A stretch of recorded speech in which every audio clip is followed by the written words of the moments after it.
ಬೆಳಗಾವಿಗೆ ಸಂಬಂಧಿಸಿದಂತೆ ರಾಜ್ಯದ ಗ್ರಾಮ ಪಂಚಾಯಿತಿ ಅರಿವು ಕೇಂದ್ರ ಗ್ರಂಥಾಲಯಗಳ ಗ್ರಂಥಪಾಲಕರಿಗೆ ಕನಿಷ್ಠ ವೇತನವನ್ನು ಗ್ರಾಮಾಭಿವೃದ್ಧಿ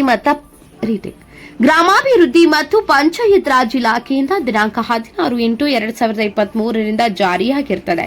ಇದಕ್ಕೆ ಸಂಬಂಧಿಸಿದಂತೆ ಸದ್ಯ ರೂಪಾಯಿ 19,201 ಕನಿಷ್ಠ ವೇತನವನ್ನು ರೂಪಾಯಿ 12,000 ಮತ್ತು ವ್ಯತ್ಯಾಸದ ಮೊತ್ತ ರೂಪಾಯಿ 7,201 ಹಾಗೂ ತುಟ್ಟಿ ಭತ್ಯೆ ಪಾವತಿಸಲು ಆದೇಶಿಸಲಾಗಿದೆ. ಆದರೆ ಸದರಿ ವ್ಯತ್ಯಾಸದ ಮೊತ್ತ 7,201 ಪಾವತಿಸಲು ಅವಶ್ಯಕ ಇರುವ ಅನುದಾನವನ್ನು ಗ್ರಾಮ ಪಂಚಾಯಿತಿಗಳಿಂದ ಆಯಾ ಜಿಲ್ಲಾ ಪಂಚಾಯಿತಿಯಲ್ಲಿ ಕ್ರೋಢೀಕರಿಸಿ ನಂತರ ಗ್ರಾಮ ಪಂಚಾಯಿತಿ ಗ್ರಂಥಪಾಲಕರಿಗೆ ಪಾವತಿಸುತ್ತಾ ಬಂದಿರುತ್ತಾರೆ.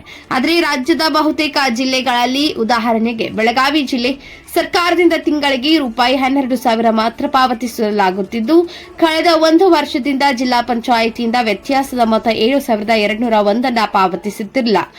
ಕಾರಣ ಇತ್ತೀಚೆಗೆ ನೆಲಮಂಗಲ ಹಾಗೂ ಕಲಬುರಗಿಯಲ್ಲಿ ಕನಿಷ್ಠ ವೇತನ ಪಾವತಿಯಾಗದೆ 2 ಜನ ಗ್ರಾಮ ಪಂಚಾಯಿತಿ ಗ್ರಂಥಪಾಲಕರು ಆತ್ಮಹತ್ಯೆ ಮಾಡಿಕೊಂಡಿರುವ ಮಾಹಿತಿಯೂ ಸಹ ಈಗಾಗಲೇ ಸರ್ಕಾರದ ಗಮನಕ್ಕೆ ಬಂದಿರುತ್ತದೆ.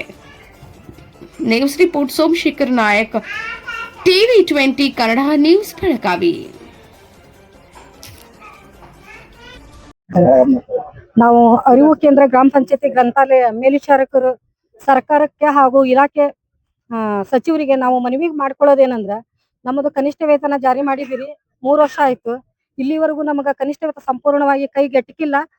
ಇದರಿಂದ ಗುಲ್ಬರ್ಗಾ ಜಿಲ್ಲೆ ಒಳಗ ಮುಳ್ಕೋಡದೊಳಗ ಭಾಗ್ಯವತಿ ಅಂತ ನಮ್ಮ ಸಹೋದರಿ ಏನ್ ಆತ್ಮಹತ್ಯೆ ಮಾಡ್ಕೊಂಡ್ರು. 6 ತಿಂಗಳದ ವೇತನ ಆಗಿಲ್ಲ ಅಂದು ನೊಂದುಕೊಂಡು 6,500 ಜನ ಮೇಲ್ವಿಚಾರಕರಿಗೆ ಅನುಕೂಲ ಆಗ್ಲಿ ಅಂತ ಹೇಳಿ ಅವ್ರೊಂದು ಡೆತ್ ನೋಟ್ ಅನ್ನು ಬರೆದಿಟ್ಟು ಆತ್ಮಹತ್ಯೆ ಮಾಡ್ಕೊಂಡ್ರು. ಅದಾದ್ಮೇಲೆ ಗ್ರಾಮಾಂತರ ನೆಲಮಂಗಲದಲ್ಲಿ ರಾಮಚಂದ್ರಯ್ಯನವರು ಕೂಡ ಈ ಒಂದು ವೇತನ ಕಿರುಕುಳದಿಂದ, ಗ್ರಾಮೀಣಾಭಿವೃದ್ಧಿ ಅಧಿಕಾರಿಗಳ ಕಿರುಕುಳದಿಂದ ಅವರು ಕೂಡ ಆತ್ಮಹತ್ಯೆ ಮಾಡ್ಕೊಂಡ್ರು. ನಮ್ಮ ಕನಿಷ್ಠ ವೇತನ ವ್ಯತ್ಯಾಸದ ಮೊತ್ತ ಏನೈತಿ 14 ತಿಂಗಳಿಂದ ಪ್ರತಿ ಒಂದ್ ಜಿಲ್ಲೆ ಒಳಗೂ ವ್ಯತ್ಯಾಸದ ಮೊತ್ತ ನಿಂತ್ಕೊಂಡತಿ. ಅದನ್ನು ಕೂಡ ಶೀಘ್ರವಾಗಿ ಮಾಡಿಕೊಟ್ಟು 19,202 ರೂಪಾಯಿ ಏನು ನೀವು ನಮಗೆ ನಿಗದಿ ಮಾಡಿದಿರಿ, ಆ ವೇತನವನ್ನ ನಮಗೆ 5ನೇ ತಾರೀಕು, ಪ್ರತಿ ತಿಂಗಳು 5ನೇ ತಾರೀಕಿನ ಒಳಗಡೆ ನಮ್ಮ ಗ್ರಂಥಾಲಯ ಮೇಲ್ವಿಚಾರಕರಿಗೆ ಕೈಗೆ ಎಟುಕುವಂತೆ ಸರ್ಕಾರ ನಿಮ್ಮ ಯಾವ ಒಂದು ನಿಧಿ ಒಳಗೈತಿ ನಮ್ಮನ್ನ ಹಣಕಾಸಿನ ವ್ಯವಸ್ಥೆ ಮಾಡಿ ನಮಗೆ ಆ ಒಂದು ಕನಿಷ್ಠ ವೇತನವನ್ನ ಜಾರಿ ಮಾಡ್ರಿ. ಹಾಗೂ ನಿವೃತ್ತಿ ಹೊಂದಿದಂತ ಮೇಲ್ವಿಚಾರಕರು ಭಿಕ್ಷೆ ಬೇಡುವಂತ ಪರಿಸ್ಥಿತಿ ಬಂದದ್ರಿಂದ ನಮಗೆ ಇಡಗಂಟನ್ನ ಎಲ್ಲಾ ಇಲಾಖೆದವರಿಗೂ ಕೊಟ್ಟಂತ ಇಡಗಂಟನ್ನ ನಮಗೂ ಕೂಡ 10 ಲಕ್ಷನ ನಮ್ಮ ನೊಂದ ಗ್ರಂಥಪಾಲಕರಿಗೆ, ನಿವೃತ್ತಿ ಹೊಂದಿದಂತ ಗ್ರಂಥಪಾಲಕರಿಗೆ ಮಾನ್ಯ ಘನ ಸರ್ಕಾರವು ಅದನ್ನ ಮಂಜೂರು ಮಾಡಿ ಅವಕಾಶ ಮಾಡಿಕೊಡ್ಬೇಕು ಅಂತ ಘನ ಸರ್ಕಾರದಲ್ಲಿ ಮನವಿ ಮಾಡ್ಕೊಂತ ಇದ್ದೇವೆ. ಮತ್ತೇನಂದ್ರ, ನಮಗೆ ಸೇವಾ ನಿಯಮಾವಳಿ ಪ್ರಕಾರ ರೋಸ್ಟರ್ ಪದ್ಧತಿ ಒಳಗ ನಮ್ಮನ್ನ ಆಯ್ಕೆ ಮಾಡ್ಕೊಂಡಿರ್ತದೆ ಸರ್ಕಾರ. ನಮ್ಮನ್ನ ಯಾವುದೇ ಒಂದು ಟರಾವ್ ಪಾಸ್ ಮಾಡಿ ಆಯ್ಕೆ ಮಾಡ್ಕೊಂಡಿಲ್ಲ. ಆದ್ರಿಂದ ನಮ್ಮನ್ನ ರೋಸ್ಟರ್ ಪದ್ಧತಿ ಒಳಗ ಆಯ್ಕೆ ಮಾಡ್ಕೊಂಡತಿ. ಆದ್ರಿಂದ ನಮ್ಮನ್ನ ಸೇವಾ ಹಿರಿತನದ ಮೇಲೆ ನಮ್ಮ ಮೇಲ್ವಿಚಾರಕರಿಗೂ ಭವಿಷ್ಯ ಐತಿ. ಎಲ್ಲರೂ ಓದಿದಾರ, ಪದವೀಧರರದಾರ.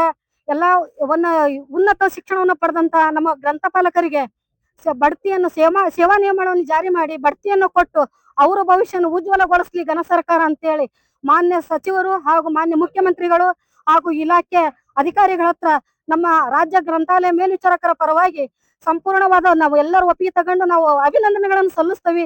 ಈ ಒಂದು ನಮ್ಮ ಬೇಡಿಕೆಯನ್ನು ಶೀಘ್ರದಾಗ ಬಗೆಹರಿಸ್ತಾರ ಅನ್ನೋ ಭರವಸೆ ಕೂಡ ನಮ್ಮಲ್ಲಿದೆ. ಮಾನ್ಯ ಸಚಿವರು ಬಂದು ನಮ್ಮ ಬೇಡಿಕೆ ಈಡೇರಿಸ್ತಾರ ಅನ್ನೋ ಒಂದು ಸಿದ್ಧಿ ಕೊಡ್ತಿದಾರ ಅಂತೇಳಿ ನಮ್ಮ ರಾಜ್ಯದ ಎಲ್ಲಾ ಪ್ರತಿಯೊಂದು ಮೇಲ್ವಿಚಾರಕರು ಭರವಸೆ ಇಟ್ಟು ಹದ್ದಿನ ಕಣ್ಣಿನ ತರ ನಾವು ಕಾಯ್ತಾ ಇದ್ದೀವಿ. ಮಾನ್ಯ ಸಚಿವರು ನಮ್ಮ ಕೂಗನ್ನ ಆಲಿಸ್ತಾರ ಅಂತ ನಾನು ಈ ಮುಖಾಂತರ ಕೇಳ್ತಿದ್ದೆ. ನಾನು ಹಾವೇರಿ ಜಿಲ್ಲೆ ಸುಶೀಲಮ್ಮ ಪಾರ್ವತ್ರ ರಾಜ್ಯ ಸಂಘದ ಉಪಾಧ್ಯಕ್ಷರು. ಸರ್, ನನ್ನ ಹೆಸರು ಶಿವಮೂರ್ತಿ ಅಂತೇಳಿ, ರಾಜ್ಯ ಉಪಾಧ್ಯಕ್ಷ ಅರಿವು ಕೇಂದ್ರ. ಸರ್, ನಾವು ಅರಿವು ಕೇಂದ್ರದಲ್ಲಿ ಗ್ರಾಮೀಣ ಪ್ರದೇಶದಲ್ಲಿ ಸುಮಾರು 35 ವರ್ಷಗಳ ಕಾಲ ಉತ್ತಮವಾದ ಸೇವೆ ನೀಡ್ಕೊಂಡು ಬಂದಿರ್ತೀವಿ. ಆದರೆ ನಮಗೆ ಕನಿಷ್ಠ ವೇತನ ಆಗಿರೋದಿಲ್ಲ. ಆದರೆ ಮಾನ್ಯ ಸರ್ಕಾರ 2023ರಲ್ಲಿ ಕನಿಷ್ಠ ವೇತನ ಜಾರಿ ಮಾಡ್ತದೆ. ಆದರೆ ನಮಗೆ ನೇರವಾಗಿ ಅದು ಕನಿಷ್ಠ ವೇತನ ಬಿಡುಗಡೆ ಮಾಡಲ್ಲ. ಆದರೆ ಅದು ನಮಗೆ 12,000 ರೂಪಾಯಿ ಸರ್ಕಾರದಿಂದ ಬರ್ತದೆ. ಉಳಿಕೆ ಮೊತ್ತವನ್ನ ಗ್ರಂಥಾಲಯಕಾರದಿಂದ ಜಿಲ್ಲಾ ಪಂಚಾಯತ್ ಕೊಡೋದು ಅಂತ ಮಾಡಿರ್ತಾರೆ. ಆದರೂ ಸಹ ಕೆಲವು ಜಿಲ್ಲೆಯಲ್ಲಿ 14 ತಿಂಗಳು ಕೊಟ್ಟಿಲ್ಲ, ಕೆಲವು ಜಿಲ್ಲೆಯಲ್ಲಿ 12 ತಿಂಗಳು ಕೊಟ್ಟಿಲ್ಲ, ಕೆಲವು ಜಿಲ್ಲೆಯಲ್ಲಿ ಸಂಬಳಗಳನ್ನು ಸರಿಯಾಗಿ ಕೊಡ್ತಾ ಇಲ್ಲ. ಹಂಗಾಗಿ ನಮ್ಮ ಆತ್ಮೀಯ ಸ್ನೇಹಿತರು ಗ್ರಂಥಪಾಲಕರಾದಂತಹ ಮಳಕಡದಲ್ಲಿ ನಮ್ಮ ಭಾಗ್ಯವತಿ ಮತ್ತು ರಾಮಚಂದ್ರ ಅಂತ ಹೇಳಿ ಬೆಂಗಳೂರು ಗ್ರಾಮಾಂತರದಲ್ಲಿ ಆತ್ಮಹತ್ಯೆಯನ್ನು ಕೂಡ ಮಾಡ್ಕೊಂಡ್ರು. ಹೀಗಾಗಿ ನಾವು ಕೂಡ ಸರ್ಕಾರಕ್ಕೆ ಹಲವಾರು ಬಾರಿ ಮನವಿಯನ್ನು ನೀಡಿರ್ತೀವಿ, ಆಮೇಲೆ ಹೋಗಿ ಭೇಟಿ ಮಾಡಿರ್ತೀವಿ. ಆದ್ರೂ ಕೂಡ ಸರ್ಕಾರಕ್ಕೆ ಪ್ರಸ್ತಾವನೆ ಕೂಡ ಆರ್ಥಿಕ ಇಲಾಖೆಗೆ ಸುಮಾರು ಸರಿ ಹೋಗಿ ವಾಪಸ್ ಬಂದಿರ್ತದೆ. ಆದ್ರೆ ಸಚಿವರು ನಾವು ಮಾಡಿಸ್ಕೊಡ್ತೀವಿ ಅಂತ ನಮಗೆ ಪೂರಕವಾದ ಭರವಸೆ ನೀಡುತ್ತಾರೆ. ಆದ್ರೂ ಅದು ಈಡೇರೋದಿಲ್ಲ. ಹಾಗಾಗಿ ನಾವು ಇಲ್ಲಿ ಸಾಂಕೇತಿಕವಾಗಿ ಒಂದ ಸರ್ಕಾರದ ಗಮನ ಸೆಳಿಬೇಕು ಅಂತ ಹೇಳಿ ಸಾಂಕೇತಿಕವಾಗಿ ಧರಣಿ ಮಾಡೋಣ, ಮುಷ್ಕರ ಮಾಡೋಣ ಅಥವಾ ಮನವಿ ಅರ್ಪಿಸೋಣ ಅಂತ ಹೇಳಿ ಒಂದು ಕಾರ್ಯಕ್ರಮ ಹಮ್ಮಿಕೊಂಡಿದ್ದೀವಿ. ಇವತ್ತು ಸರ್ಕಾರದ ನಮ್ಮ ಪರವಾಗಿ ಕೆಲಸ ಮಾಡ್ತಂತ ಆಶಾಭಾವನೆ ಹೊಂದ್ಕೊಂಡಿದ್ದೀವಿ. ಮಾನ್ಯ ಸಚಿವರು ಅಥವಾ ಇಲಾಖಾಧಿಕಾರಿಗಳು ಇಲ್ಲಿ ಬಂದು ಸ್ಪಷ್ಟವಾಗಿ ನಮಗೆ ಒಂದು ಆದೇಶ ಮಾಡ್ಕೊಡ್ತೀವಿ ಅಂತ ಹೇಳಿ ಹೇಳ್ಬಿಟ್ರೆ ನಾವು ಅವ್ರ ಕೃತಜ್ಞತೆ ತಲುಪಿಸ್ತೀವಿ. ಆದ್ರೆ ನಾವು ಇಲ್ಲಿ ಗ್ರಂಥಪಾಲಕರು ಸುಮಾರು 35 ವರ್ಷಗಳ ಕಾಲ ಸೇವೆ ಸಲ್ಲಿಸಿ ಇವತ್ತು ಮರಣ ಹೊಂದವ್ರೆ, ರಿಟೈರ್ಡ್ ಆಗ್ತಾರೆ, ನಿವೃತ್ತಿ ಹೊಂದ್ತಾರೆ. ಅವ್ರಿಗೆ ಯಾವುದೇ ಇಡಗಂಟು ಕೊಡ್ತಾ ಇರಲ್ಲ. ಆದ್ರೆ ಗ್ರಾಮೀಣ ಪ್ರದೇಶದಲ್ಲಿ ಸೇವೆ ಮಾಡ್ತಾ ಗ್ರಾಮ ಸಹಾಯಕರಿಗೆ ಇಡಗಂಟು ಅಂತ 10 ಲಕ್ಷ ಕೊಡ್ತಾ ಇದೆ. ಮತ್ತೆ ಅತಿಥಿ ಶಿಕ್ಷಕ ಕೂಡ ಇಡಗಂಟು ಅಂತ ಕೊಡ್ತಾ ಇದೆ. ನಮ್ಮ ಇಲಾಖೆಯಲ್ಲಿ ಅದು ಕೊಡ್ತಾ ಇಲ್ಲ, ನಮಗೆ ಕೊಡ್ತಾ ಇಲ್ಲ. ಯಾಕಂದ್ರೆ ನಿವೃತ್ತಿ ಆದ್ರೆ ಹೋಗಿ ಜೀವನ ಮಾಡಕ್ಕೆ ಆಗಲ್ಲ. ಮತ್ತೆ ಆರೋಗ್ಯಕ್ಕೂ ಕೂಡ ಅವರಿಗೆ ಮಾತಾಡೋಕ್ಕೂ ಕೂಡ ಯಾವುದೇ ಇದಿರಲ್ಲ. ಹಂಗಾಗಿ ನಮಗೆ ಪ್ರಮುಖವಾದ 2 ಬೇಡಿಕೆ. ಒಂದು, ನೇರವಾಗಿ ಕನಿಷ್ಠ ವೇತನ ನಮ್ಮ ಖಾತೆಗೆ 5ನೇ ತಾರೀಕು ಜಿಲ್ಲಾ ಪಂಚಾಯತ್ ಮುಖಾಂತರ ನೇರವಾಗಿ ಹಣ ಜಮಾ ಆಗಬೇಕು. 2ನೇದು, ಮತ್ತೆ ನಮ್ಗೆ ಇಡಗಂಟನ್ನ ಏನು ಈ ಬರುವ ಬಜೆಟ್ ನಲ್ಲಿ ನಮ್ಗೆ ಇಡಗಂಟನ್ನ ಮಾಡಿಸ್ಕೊಡ್ಬೇಕು ಅಂತ ಹೇಳಿ ಮಾನ್ಯ ಸಚಿವರಿಗೆ ಮತ್ತೆ ಅಧಿಕಾರಿಗಳಿಗೆ ನಾವು ವಿಶೇಷವಾಗಿ ವಿನಮ್ರವಾಗಿ ಮನವಿ ಮಾಡ್ತೀವಿ ಸರ್. ನನ್ನ ಹೆಸರು ಶಿವಮೂರ್ತಿ ಅಂತ ಸರ್, ರಾಜ್ಯ ಉಪಾಧ್ಯಕ್ಷ ಸರ್.